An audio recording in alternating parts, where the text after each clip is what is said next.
Okay, good afternoon, everyone. Thank you so much for joining this very exciting session brought to you by Career Media Group. For this session, I am joined by a couple of lovely people from AMSP, where we will be discussing all things maths. So the session is being recorded and will be emailed to you post-event. We encourage lots of interaction, and you can use the chat box for any general comments, and please put any questions you have in the Q&A box, and the team will try their best to answer all of them throughout the webinar. So without further ado, I am going to hand over to the team. Hello. Hi. Hi, everybody. Thank you for joining us. Hi. I was just going to introduce ourselves and then we're going to get going. You might see our names in the chat, and we're all called AMSP, but we do have separate names. My name's Rachel, and Kat and John will introduce themselves in a minute. But we've all been maths teachers in a previous life or the same life, which we've all done for many years. But now we work for the AMSP, the Advanced Maths Support Programme, and we'll tell you a bit more about that in a minute. And my job title is Stakeholder Engagement and Careers Lead. So I'm really excited because this means I get to talk about things that I'm really passionate about, connecting maths and careers. Anyway, over to Kat. So my name's Kat, and on the AMSP, mainly I work with schools and colleges who are introducing or strengthening Level 3 core maths, which is all about sort of real life problem solving. And you're going to find out a bit more about that later on today as well. My name's John. I recently joined the AMSP from having worked for 10 years in a sixth form college, helping students I was head of maths and helping them get to university and make choices, as well as teaching maths. And now I'm working across a range of things in AMSP, including thinking about these kinds of things. Brilliant. So that's us almost full size. Well, actually, I'm a bit bigger than this, but we're going to go very small in the corner now. John, we are banishing to the chat. But what that means is that we would love you to use the chat, please. John would love to talk to you. If you've got any questions for any of us, please put them in there. I like to think of us as sort of very friendly, but and informal, but also very professional. So do ask questions in the chat. If you've got any ideas, things that you've used or seen that you know work well, put that in there as well. And we hope to get as much interaction going as possible. So Kelly's going to shrink us and put the presentation up for us, which is very kind. And I thought we should just start by reminding you of what you've come along to. So those are the aims of the session. We'll start with a brief overview of what we do. Then we'll look into the latest information on the sort of maths pathways. Probably what you're here for is to see what we have and how we can help you and schools to embed the Gatsby Benchmarks into schools, in particular Gatsby Benchmark 4. And then hopefully we'll end with a few quick wins that you will appreciate. Okay, so first of all, we're going to talk about an overview of the support, but Kat wanted to say something first. No, I just wanted to say thank you so much for those of you who were able to do the pre-task. It was really, really useful for us to kind of prepare this session and make sure that we meet all your needs. If there is anything, like Rachel says, that pops up, or you see something and you want to contribute, we would love to hear that in the chat, or anything we've missed. There'll definitely be time for questions at the end. Yeah, it was great to get your ideas and thoughts in the pre-task, which you'll see later on. Anyway, so AMSP stands for the Advanced Maths Support Programme. And so I just want to tell you a bit about us. So as you can see on the screen, we're actually funded by the DFE. So we're a programme funded by the DFE, which means that the work that we do is to support schools and colleges, and it is free to those schools and colleges. And in fact, if the school is in a place of social deprivation or difficult areas, then we have extra support for them. So not only is the things that we provide free to them, but also we can offer them subsidies to work with us as well. So who we're all employed by is MEI, which stands for sort of exactly what we're doing today, Maths in Education and Industry. And we're a maths education charity. So you can see our mission, the mission statement for MEI there. And that's really what we believe, that, you know, we want students, everyone, to be equipped with math skills to help them, you know, with their futures. So MEI actually have been going for 60 years now. And the AMSP, although that programme has been running since 2018, actually we just had different names before that. We were called the Further Math Support Programme and the Further Math Support Network. So, but if you've never heard of us and you think, well, hang on a minute, because we're a national organisation, we work with all schools across and colleges across England. You think, well, how have I never heard of them? That's because our biggest customer, let's say, they're our maths teachers. So maybe that's why you haven't heard of us, but that's what we're trying to put right now. So you will know this mission statement from the Careers and Enterprise Company. And what I wanted to also share with you is our aims and our mission statement at the Advanced Maths Support Programme. Because I just wanted you to see, really, or we wanted you to see how sort of aligned that they are. And the Careers and Enterprise Company, some of you may work for them, or you probably will work very closely with them.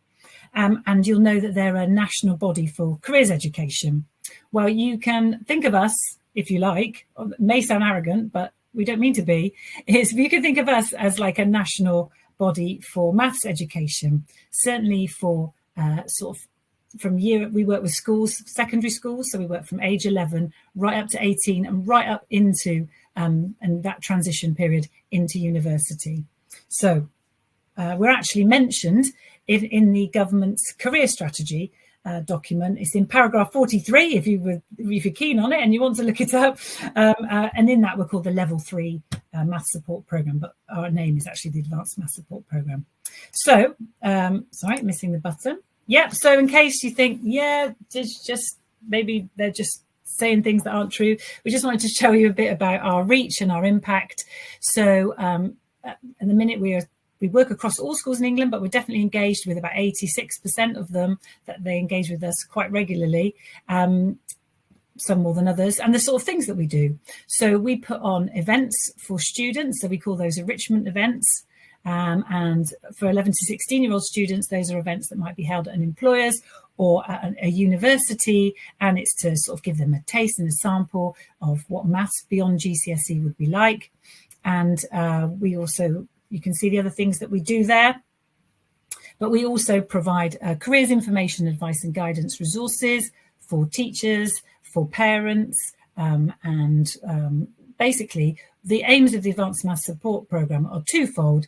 They are, one, to improve the quality of maths education, and two, to increase the number of students that carry on with maths after age 16 so that they go on to STEM degrees and apprenticeships. And the good news is there's more than 3 of us, and we have people working in all different areas. So I'll just put the next slide on.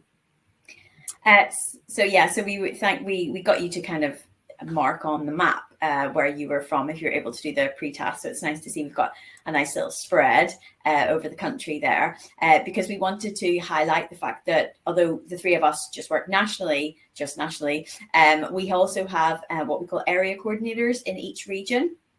So there's a network of people who are in your region who will have good connections, possibly already to schools that you are associated with, maybe just with the maths department. But these are great people to link up with if you maybe wanted to put on an event with them, or just kind of find out what's going on, particularly in your area. Yeah. So, yeah, carry on, Kat, if you want. So we asked you in the pre-task to rank the Gatsby benchmarks from the easiest to the most difficult to achieve. And you can see, obviously, that this is what the people who were able to do the pre-task ordered them as. So I'd be really interested to hear in the chat whether you agree with this or not. So currently you can see that the most difficult ones to achieve are 7, 4, 5, and 6. So it'd be nice to see in the chat whether whether that's also your experience as well, maybe if you weren't able to do the pre-task. Yeah, and absolutely, we'd love to know your thoughts on that. But what's really good for us from looking at analysing these results is that, the fact that sort of 7, 4 and 5 in particular are there towards the bottom. Those are the 3 benchmarks that we really can help with. So, for example, we work very closely with a lot of universities. Some of our area coordinators are based in universities. We provide support for and transition materials for students and taster materials wanting to go on to university. And Gatsby Benchmark 4 is a lot of what we do. So we do professional development on that. We have resources, again, that are all free to share. And we do, for Gatsby Benchmark 5, we have lots of like free, in particular, online events that we have. And we work with employers as well. There's lots coming in the chat. Come on, John, you summarise definitely it. Hearing people talking about number 4 a lot, about how to actually kind of get careers into the classroom, and that is definitely something we're going to give some ideas, some very clear things that you can use with those kind of things later in the session. Also, number 6, giving students experience in workplaces. I can very much echo that as being a difficulty when I've been in it and working in a college. Yeah, you're going to leave with loads of ideas for number 4. Okay, so unfortunately we can't magic number 6 to be really easy. I wish we could, but we can't. But you will definitely leave with loads and loads of ideas for 4. Yeah, promise.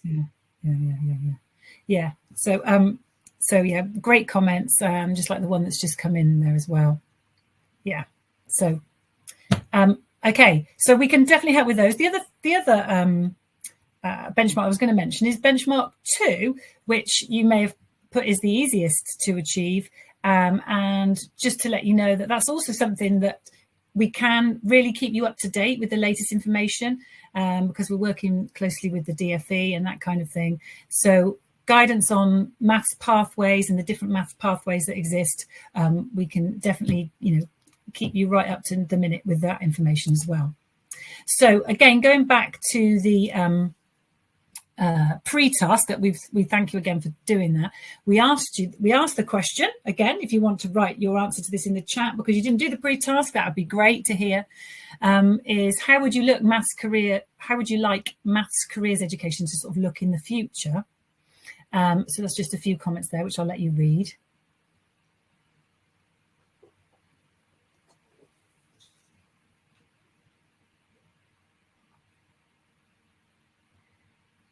And what we'd like to say about that is that, first of all, we've done similar exercises with groups of maths teachers, and they are keen to make those connections between careers and maths because they know that that's motivating for their students as well.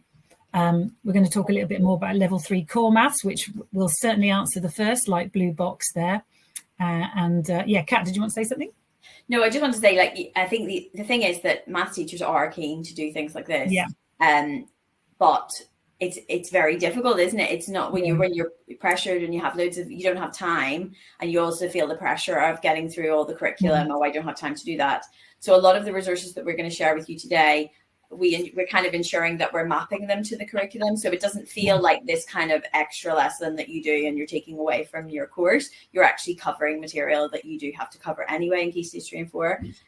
So hopefully it'll be an easy sell to the maths teachers that you're working with as well.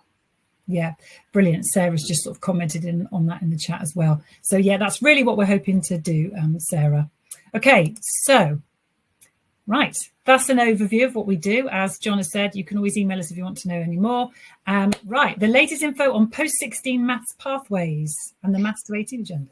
Okay, so some of you may have heard the Maths to 18 chat last year. It hasn't been in the news as much so far in 2024.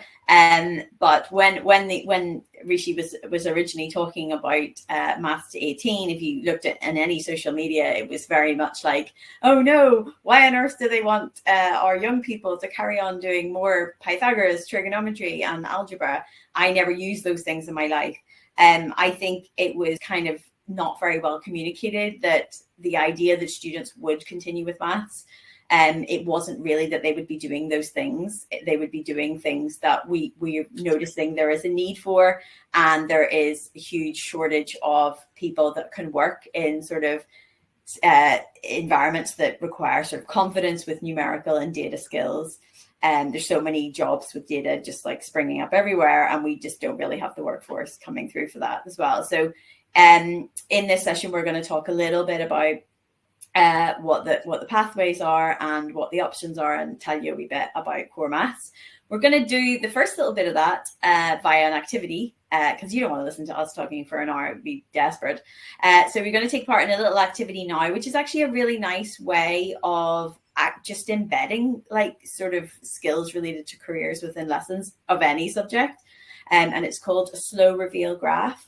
And this can be done with kind of any infographic or a bit of information that you want to convey. And interpreting data and graphs is something young people will all have to do, whether it's in their job or just trying to work out how much they're being misled on social media.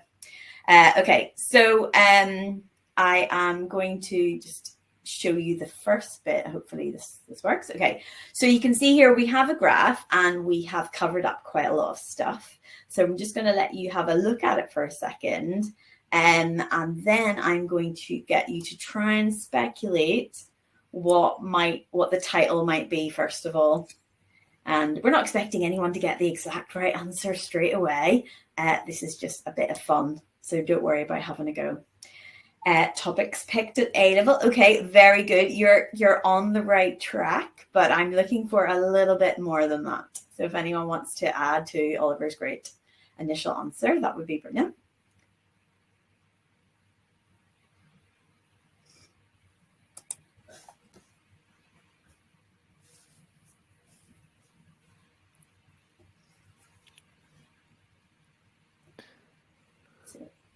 Oh.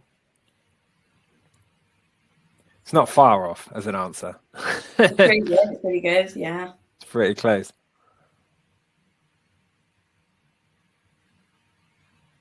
Okay. Oh, good thinking, Victoria. We've got jobs per sector, further study courses post-school, topics at A-level followed by girls is an interesting, definitely something that the AMSP spends time thinking about as well. Yeah, we do think about that. I think maybe I've said I want more information and I've made it sound much harder than it is. Okay, so I'm going to reveal the answer because I think that was completely my fault. Oliver is getting much warmer, I have to say. Yes. Yeah. Okay, so let's go on to the next one. I will reveal the title. So this is last year's A-level entries. Okay. So you can see there that we have some of the subjects revealed on the left-hand side, and the right, you can see the numbers on the end of the bars is the number of students. So the next thing I'm going to get you to try and have a go at is, can you think of any of the subjects that you think are in the top 5? Okay, so any that are in the top 5 most popular A-levels chosen by students. We've got someone saying, wow. I'm interested to know what's made you think, wow. Maths. We've heard maths. We're not going to reveal it just yet whether you're right, but okay. So maths has to be number 1. Sociology. Sociology. Not maths. Yeah. Okay. Yeah, keep them coming. Subjects. Art, science, engineering, maths, biology, sociology. Okay, great. Yeah. Lots of people saying maths and sciences. Yeah. I wonder whether that's because they are maths and science people themselves or whether they're not. That's interesting. Yeah. Okay, English. We've got English. Yeah. Okay. Do you want to reveal them in reverse order? Psychology has just been mentioned as well. Okay, brilliant. Yeah. Okay, so let's reveal number 5 is English. So well done, quite a lot of people. Quite a lot of people got English. Number 4, we have chemistry. That was mentioned as well. Yeah. Number 3 is biology. Number 2 is psychology, which quite a few people put in there. And number 1, yes, it is maths. Took a bit of time there. Sorry. Yes, number 1 is maths.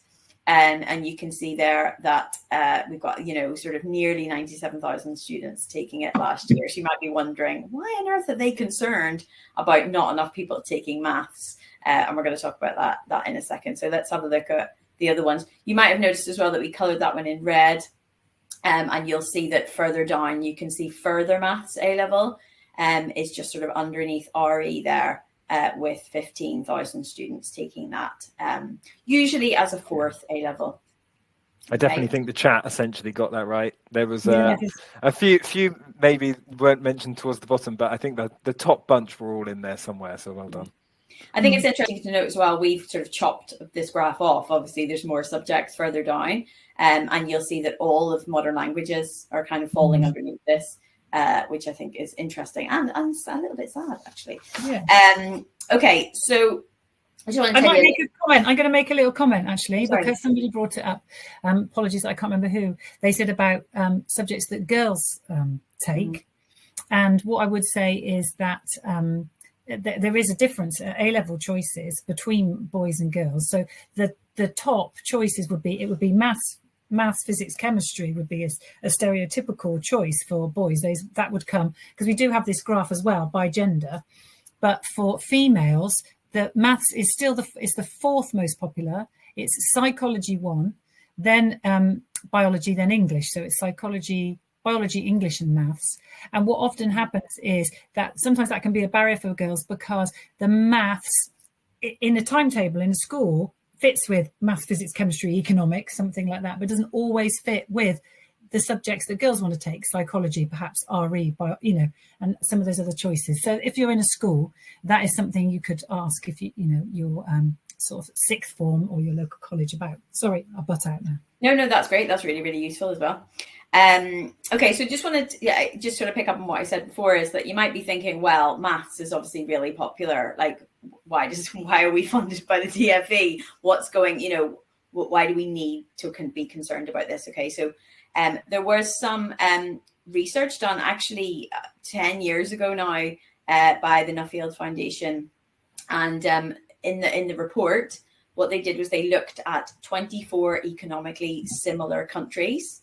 And they looked at what percentage of students were carrying on with maths after GCSE or equivalent to whatever they were doing whenever they were 16.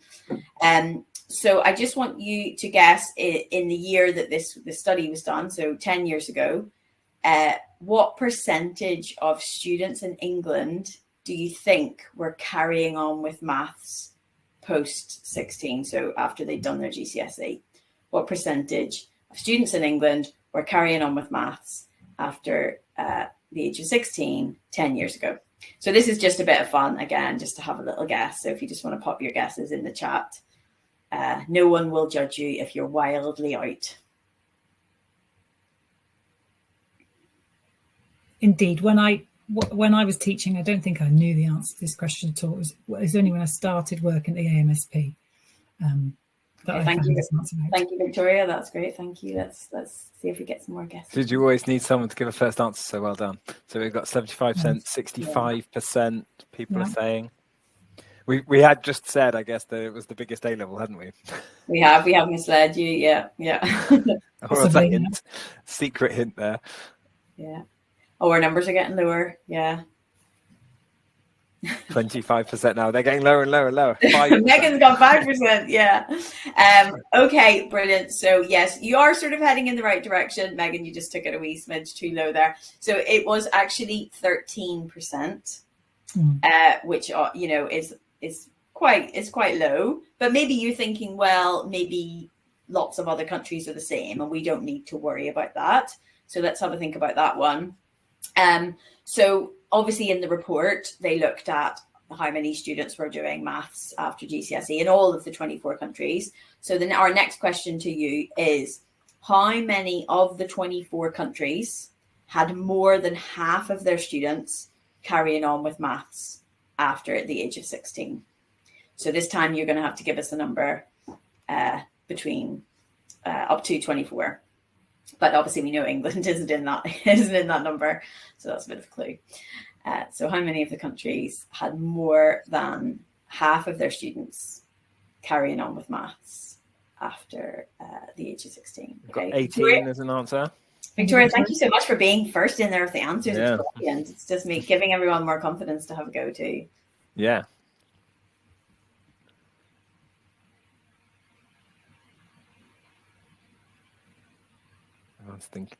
I guess something people might be thinking from the first question is about how come A-level maths was so high, and yet that percentage was so low.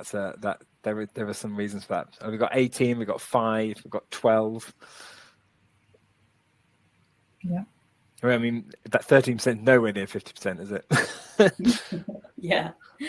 Okay, so I reveal the answer. So Victoria is actually bang on. It is 18.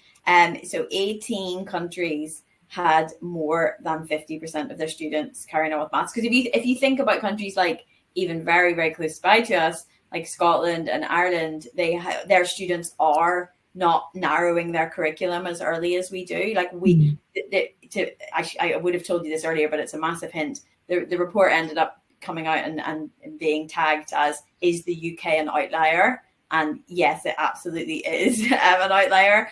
And, John, you were saying about, well, A-level maths is, really popular. So why is this? Well, obviously, the numbers of A-level maths students has increased in the past 10 years, but obviously there's a lot of students. There's a lot of students, and there's quite a lot of things that they can choose, but they're only choosing this really narrow range of things, which is just not really happening around the rest of the world. And I guess a lot of them are not doing A-level as well. And there are some people doing GCSE retake, but there's a lot of people just not doing A-level and so not doing maths because of that reason as well. Yeah. So obviously since that report came out, we now have the compulsory resets for English and maths. So when that report came out in the 13%, that wasn't the case then. We were having people choosing to reset. So obviously that did boost the numbers. But what we're seeing now is all these students being forced to do it. Some of the students at the top choosing to do A-level maths, but then we've got this huge bit in the middle, and they generally aren't doing maths apart from maybe some maths in their other subjects that they're choosing. Yeah. What we know is they'll be doing it in the workplace, and yes. Yeah. So this need is kind of coming from the workforce saying that, we need more people with these kinds of skills. So the next thing that we asked in the pre-task was, which of these skills, so we listed these skills and we said, which of these do you use in your work? I think we actually said in your work or in your life or something like that. I'm not entirely sure what the question was exactly. I can't remember. And so you can see there that a lot of people said that they use finance. I mean, it'd be pretty difficult to live your life without using finance. And also representing and interpreting data was a big one. So we weren't really surprised by these things that came out. But the reason we asked you these things is because this is the content of level 3 core maths. So we're not necessarily saying if maths to 18 was to come in and be compulsory, core maths would definitely be the thing that everyone would have to do. But I'm pretty confident it would look something very like what core maths looks like now. Maybe it would just have a slightly different name. And it's all about authentic contextualized problem solving. It's all about stuff you use in real life. So things like tax, national insurance, mortgage repayments. And the students would be doing things like, why don't you look at maybe 2 universities you're thinking of applying to and compare going to them financially? So think about how much would it cost to travel there and back, how much are halls, all those kinds of things. So it's a very much like a sort of problem solving type lesson that wouldn't really feel like a traditional maths lesson. We also do a lot of things like critically analyzing media statistics in the headlines that you would see. And using estimation, which is actually a big question that comes up in quite a lot of interviews that students might face. So things like, famously, Google has asked, how many tennis balls do you think you could fit in a Boeing 747 during an interview? We actually do problems like that in core maths, and they might actually even face them in university interviews sometimes too. So the basics of core maths are this: that it is for anyone who has achieved at least a grade 4 in maths. or obviously in old money, that would be a C. And it's graded A to E. It's equivalent to an AS, but it isn't an AS. It's a level 3 qual, and students take an exam. And schools generally offer it in 1 year or over 2 years. And it's an extra. So students would do 3 A-levels plus core maths, or a full BTEC plus core maths. It's a bonus qual. And we are expecting very soon an announcement that there will be additional funding for students taking this course, because we see about a third of schools and colleges offer it currently. And obviously a big barrier to not offering it is money. When is money not the problem? So we are expecting a funding announcement very soon. That means that a lot more schools will be interested in offering it, and therefore, obviously, in your role as a careers lead, you'll need to be able to kind of advise students that it might be beneficial for them to take it. Sorry, John, did you want to jump in? I just want to say one of the most common things I come across is people getting confused between core maths and the pure maths part of A-level maths, which I know some people think that core maths is part of A-level maths, but it's a different thing. It's so often a confusion. I don't know if you already said that, Kat, sorry. Yeah, no, it is, especially if any of you have actually taken A-level maths yourself, because you might have taken modules called Core 1, Core 2, and to be honest, I have nothing to do with the naming of the course. I don't think it's a very good name, but yeah, that's kind of where we are now, unfortunately. But yeah, so it's absolutely nothing like that, okay? If students come to us and say, oh, I love algebra, then A-level maths is the thing that they should be doing. But if they say, oh, I'm doing psychology and I'm a little bit unsure about the maths, we would really strongly recommend to do core maths alongside, because it would really help them with the content in that course too. So core maths is not on that big list that we showed you because it's not an A-level. But sorry, our videos are covering up this the numbers slightly, but we're basically at about 13,000 students now who are taking it. So you can see we're kind of like above design tech, but below PE. But potentially, if there is more money out there, this number could shoot up, maybe even beyond A-level maths, maybe into the hundreds of thousands of students. Who knows what the future holds. What we wanted to do was show you a video on what students really think of it, because, you know, I can tell you how great it is, but I think it's quite nice to hear from students what they think of it too. So Kelly is going to play us a little video clip now. Of course. Looks like you've already done it, but I just want to remind the hosts to turn their microphones and cameras off for this video.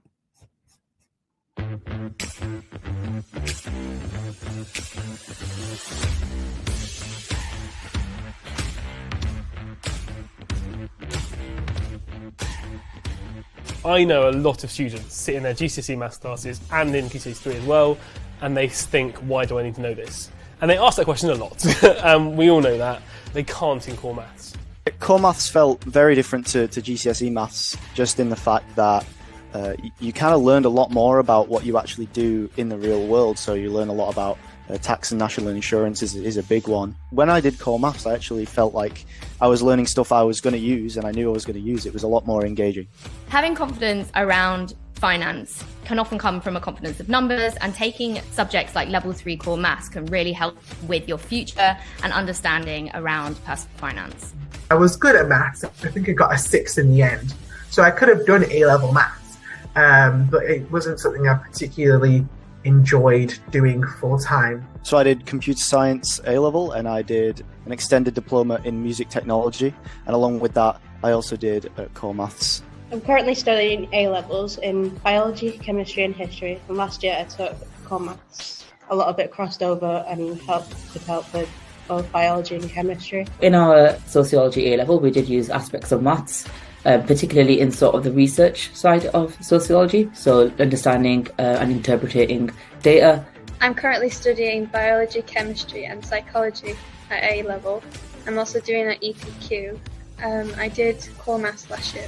In psychology, there's a large topic dedicated to just statistics.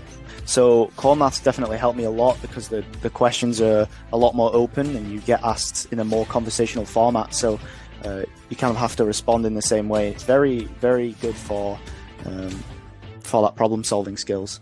think core maths will help me get my chosen course, which is pharmacology.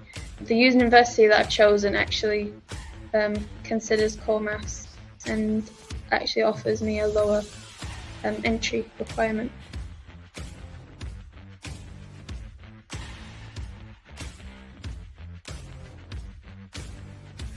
I'd definitely recommend doing core maths. If you feel like you've done maths and you haven't really been able to apply it properly, but you still want to carry it on a little bit, then I definitely recommend it.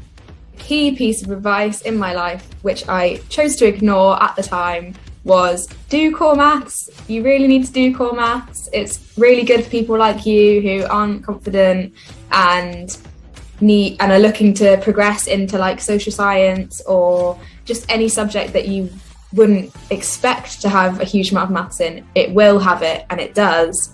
And I think had I listened to that, my A-levels and my degree so far probably would have gone a little smoother, and I would just have that sort of foundation to approach things on my own.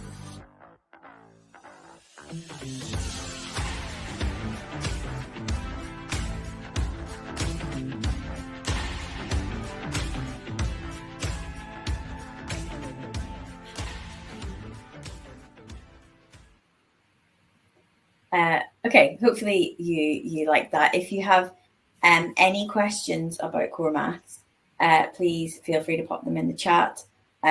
We're obviously very set up to help schools and college introduce it if you're in somewhere that doesn't already, or if you want to strengthen numbers and know how to boost up numbers for students doing it in your school or college, we can definitely help you with that, because it links really, really well to careers too. So it kind of doubles up there. As well. Also, you heard the students mention there that they might get lower offers from university if they have a particular grade in core maths. So what we do is we sort of summarize every year what universities are saying on their websites about maths. And I think John is going to pop a link in the chat now, which kind of gives you a summary. And we are updating it. Actually, we're just about to update it as well this year for the current requirements. Yeah, there's a number of universities, aren't there, Kat, who, if you're going for a course that doesn't require a maths A level, but you've done some maths, you've done core maths or whatever, then they do, offer one lower grade often, don't they? Yeah, absolutely. Yeah. So that's really good. Yeah, if you've got any more questions about core maths, put them in the chat. Or again, if you want to know a lot more about it, then get in touch with us. That's brilliant. But I hope you liked the video. That's part of our collection, which is called Why Maths. So yeah, that one is on, core maths. We've also got other ones on, if you wanted to understand what further maths A level is. And it's all young people speaking in these videos. They're all like 3 minutes long.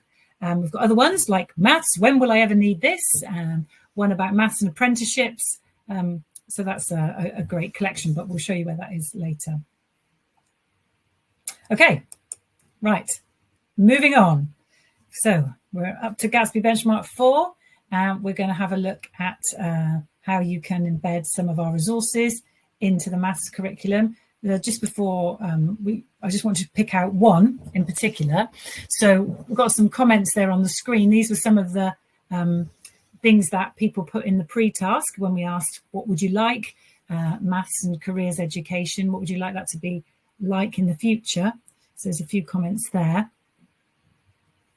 And so I picked out this resource for you because I think it sort of matches up with all four of those really. So we have they're different looking to the video that you just saw.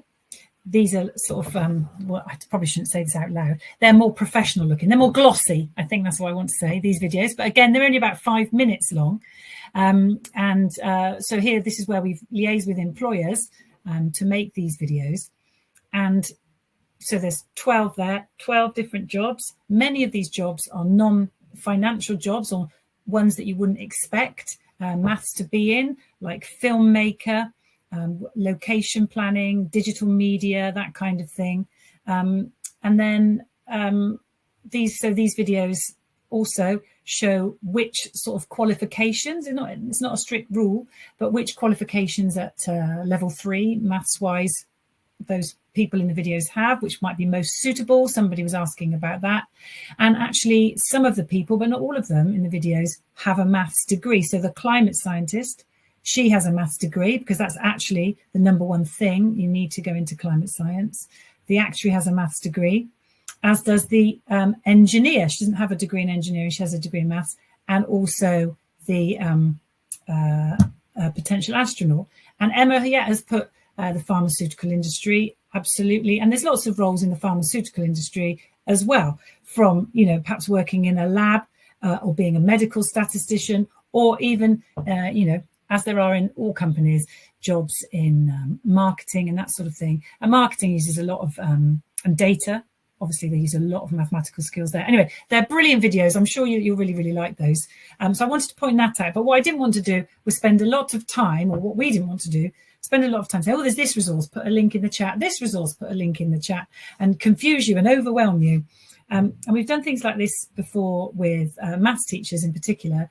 And although it's great and they like to receive these resources, they need to see how and where is it going to fit in? How am I going to put this in my maths lesson? Where am I going to teach this? So what we've done is we've put a Padlet together, which is what we're going to show you, and that's how we've tried to do that. We sort of tried to organise some of them by year group, and also we've colour coded them, easy, medium, and difficult in terms of like organisation and time that they might take. So things that are green, you'll see they're basically, we've called those share, because they're just real simple things that you, if you're a careers leader or a teacher, whatever, you could share them out, through newsletters, or share them out to teachers or parents.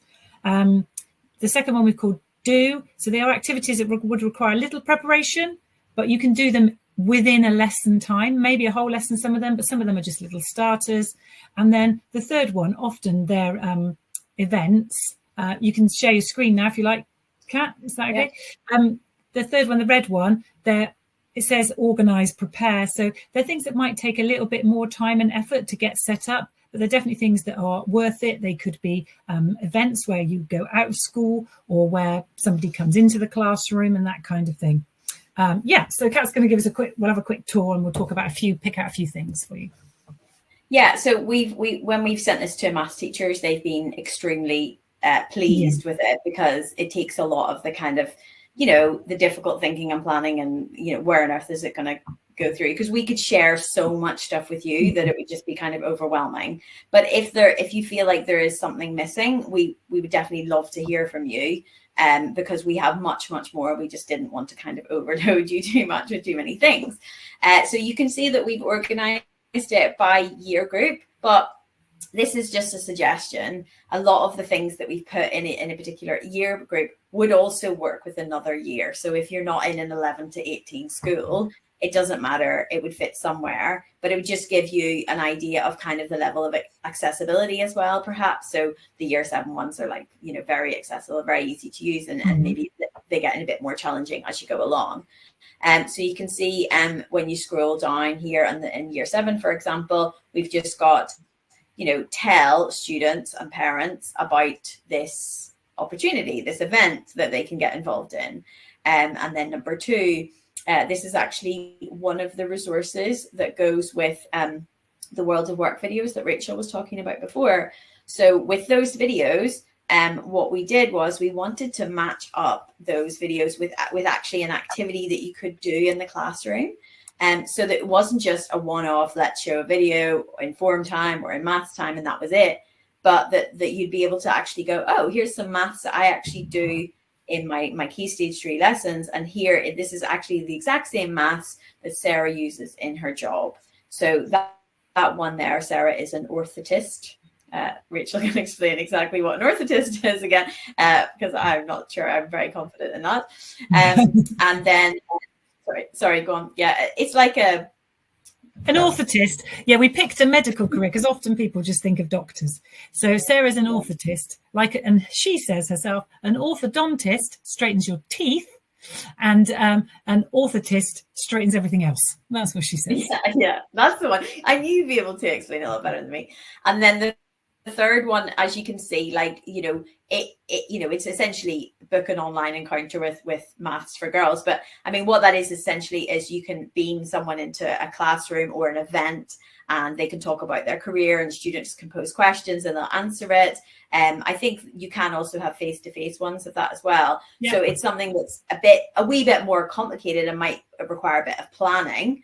So that's kind of how the structure of those things work. Yeah.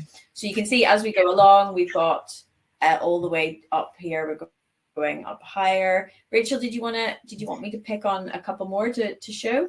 Well, yeah, I was just going to I was just going to make sure that you could see that it went up to sixth form age. Oh, sorry. That's okay. And also, so, we're going up.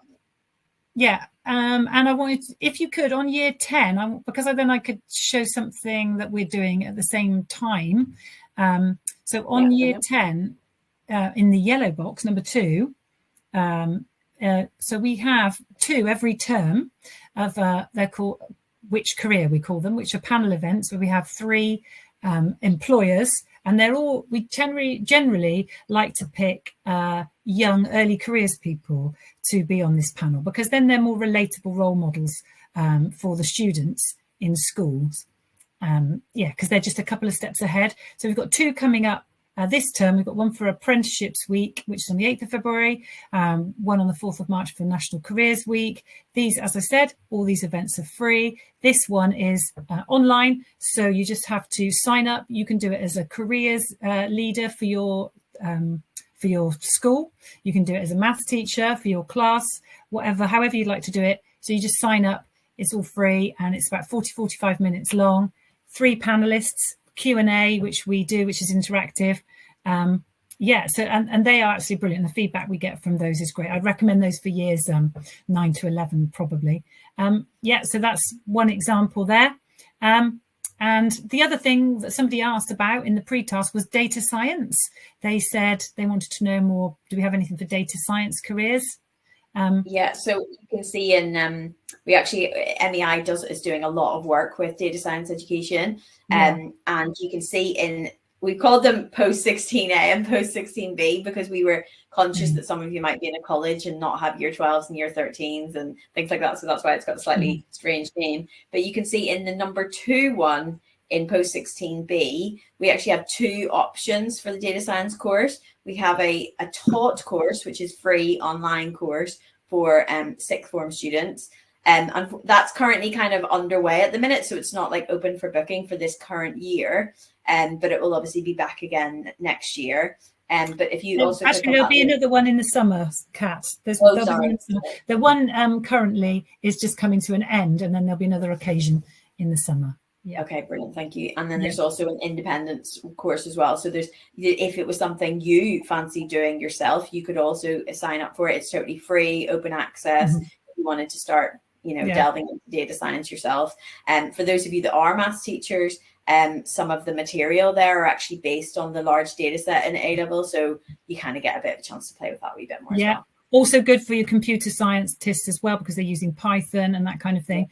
And in the independent study course, each little module has a video of a data scientist talking, and one of those works for GlaxoSmithKline, GSK, Emma, and also we have I can't remember his name, but he works at Liverpool Football Club, so he's a data scientist for them, and so they've got all diverse industries, which is really, really good. The other one I wanted to mention, because there was that comment about pharmacy. So if you can see here, there's Dig Data. So Dig Data is a brilliant organization who run online careers challenges, and they also have classroom resources as well. So in the online career challenges, what happens is students log in independently. That's why it's a green one. You just need to tell them to do it. And a company will come on and they'll talk about how they use data in their job. And then they will set them a challenge. So they'll give them a sort of fake data set. Might be, for example, which would be the best celebrity to turn on the Christmas lights to get the most revenue, for example. And then we'll have to go away and analyze the spreadsheet, and they'll give them little tools on how to do it and little help videos. And then they come back and they can present their ideas, and then they get a work experience certificate from that as well. there are all those challenges have been turned into classroom resources as well, so they could be used in like lesson time, maybe not necessarily maths lesson, but form time would work quite well for those as well. And one of them is definitely based on medical research. Yeah. So as Kat said, if you do the online career challenges, all you need to do is tell your students, because it's done out of school hours. So that's a really good one as well. And I don't know if we've got time just to show what we internally call our careers leaflet, but it's a document that we have which sets out what we can offer schools and get mapped against the Gatsby benchmarks. So in particular, we can help support with 2 through to 7 of the Gatsby benchmarks, but this might be something you want to, if you're here as a maths teacher, say, or a subject teacher, you might want to share this with your careers lead at school, or if you're in a careers hub, you might want to share this with your network of schools. Because these are basically the links to the things that we can offer against each of those benchmarks. Okay, well, thank you so much, Kat, first of all, for putting the Padlet together, and second of all, for showing it. Yeah, I have a bit of a Padlet session. It's like a pleasure. It's an absolute pleasure. Oh, that's good. Okay, so if we put the presentation back on, we're nearly there. And thank you for staying with us, which is brilliant. So, yeah, we're at the last bit, which is we've called quick wins, actually. Quick wins for getting the maths department to engage. So I did have a long list on the next slide, which my colleagues told me that, no, don't put that on because that looks too confusing, right? So there are lots of things that we could tell you about that we haven't told about that are actually simple things that you could do or your maths department could do. But essentially, what the quick wins are is that, you know, if you want to get them to do more things with careers, you can guarantee that our resources definitely are linked to the curriculum. They map to the maths curriculum, and that we know what we're talking about in that sort of sense. So basically the best thing to do is just to remind you of the Padlet and share it. You can share the Padlet with them, and also thinking of the simple things as well that are really easy to do is we have quite a bit of literature on this. We have, you can't see it very well there, but we have posters and postcards, and the very far left one, it's a booklet which we call Opening Doors. So we talk about how maths opens the door to your future, talks about the different level 3 maths qualifications. There's a little bit on careers. So, you know, parents and students can see what the different qualifications are like. And if you want actual physical copies of that, maybe to use it, you know, careers evenings or sixth form open evenings, then you can email the office staff and they will send those to you absolutely free of charge. And they are good quality materials. If you want to see what they look like first, you want to try before you buy, then you'll find them on the website, and you'll find them linked from the Padlet, of course, because everything is linked from that Padlet, which is brilliant. The postcards are quite popular. So the postcards show how maths is used in other subjects. And if you do offer core maths, it says, oh, this is how core maths can help you with the maths in this subject. So they're quite useful, and there are poster versions of those as well. So you just have to email, and then they will find out what your requirements are and how many you want. But they're also on the website, and you can print them off, but you know, they're not snazzy. Yeah, that's right. That's correct. Yeah, you want them glossy, then ask for them to be delivered. So yeah, like I said, we did have quite a few. We could have done a whole session just on quick wins, really. We have done that as PD in schools. So I think we can stop the presentation now, because that's what we wanted to share with you. But if you have any questions, then please put them in the chat. John might have a couple up his sleeve that he's already picked up from earlier, or private ones that have been received. But what we wanted to say was that, you know, we're here. That's what we're here for, to support you. So if you have any things that you are working on, or if you wanted any up-to-date advice, or if you wanted to collaborate on anything, that would be brilliant. And we'd love to keep in touch with you. So, you know, you can email us, which we'll put our email address in the chat. But also, if you want to stay informed, you know, then we'll give you that information as well. You wouldn't be bombarded with emails or anything like that.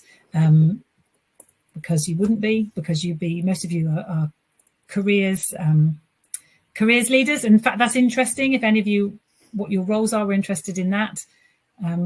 So yeah, we just had a question there about where can we find the literature on the Padlet. So it's actually a bit confusing. So you have to kind of go in through our careers page. So what I'm going to do now is I'm just going to add at the top of other ideas, I'll add another link, which is for the literature. And then you can get straight there. Okay.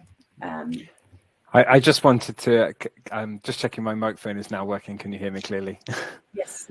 Okay, great. Yeah, I'll just say that because I actually started working in the AMSP in September, and I'd been in the sixth form college until last July.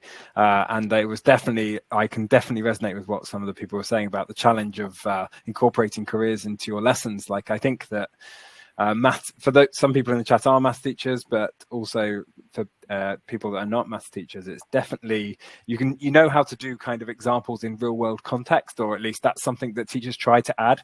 But then to go that one step further, to take it from just this is like maybe the construction of a bridge to actually how that could actually link to maybe engineering or something like that is much more difficult, and something that I know teachers are scared of. So like just being given that Padlet or the World at Work video collection and say, just put this on for 5 minutes in your lesson, and you're, you know, like, and it will make that link for students, I think is really valuable. And I'm reflecting on, you know, not coming across it earlier in my teaching career too. Yeah. Oh, and Emma, I think you put in the chat that you might have some resources from your organisation, which if you work, you can put that, and we can add that on the Padlet as well. That would be fine. That's in the pharmaceutical industry. And I don't know how many are here from Careers Hubs, but you know, we'd be very happy to, because we've got our area coordinators, we'd be very happy sort of to connect you up regionally, aerially doesn't sound right, does it? Right, does it now? Regionally.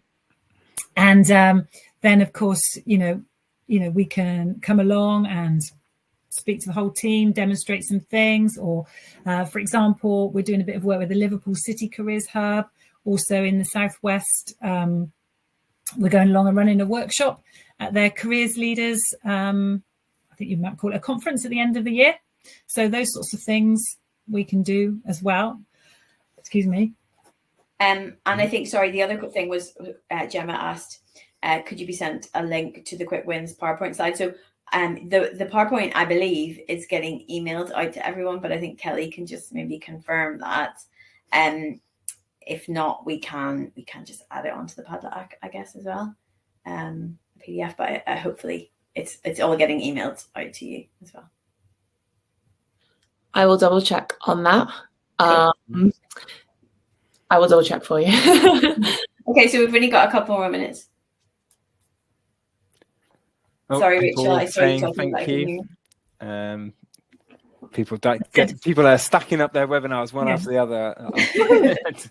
Well, it's cold. You've got to stay in and watch the video. Yeah. But what I was going to say was we could just add it to the web. If we just add it to the Padlet anyway, the slides, then it's definitely in there, isn't it? Yeah, we'll add it to the bottom of other ideas. But please, we love getting asked to do stuff like this. Like, it's far more interesting than all the other boring parts of our job. So please never feel bad about emailing us or getting in touch with us. We would really love to hear from you. And it was really great, the involvement in the chat today. So thank you, everyone, for giving good answers and getting the answer over 50% spot on. Victoria, special mention, I think. Thanks for doing it, John. I'd be quite interested to know who are maths. There was obviously some math teachers in the attendees, and who were from careers hubs or who were careers leads in schools. That would be nice to know that. If you wanted to put your job just before you leave on the way out, what your role is, that would be great. Yeah.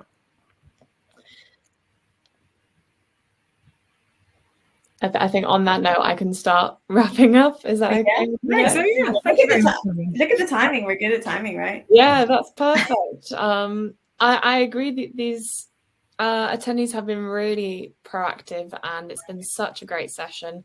We've got careers lead, maths head of department, careers lead in a special school, maths teacher. Brilliant. It's been fantastic. You got me thinking that I probably should have taken maths A-level myself, to be honest. I'm a runner, so when I'm out, all I'm doing in my head is mental arithmetic, just figuring out my pace and my times and everything. Curriculum trust lead. Oh, this is all amazing. So thank you so much to everyone for joining. A reminder that this event will be available as a recording. And if you would like to get in touch, I think the email has gone out several times, but I'll just remind you, it is careers@amsp.org.uk. So if you want to collaborate, or if you really want to get a hold of that Padlet and you can't seem to find it anywhere, then don't hesitate to get in touch. On that note, I think we will say our goodbyes. So thank you very much to the team. Thank you, Kelly. Thanks, everybody. Thank you very much. Thank you. Thank you. Have a nice evening, everyone. Thank you very much. Bye now. Bye. Bye.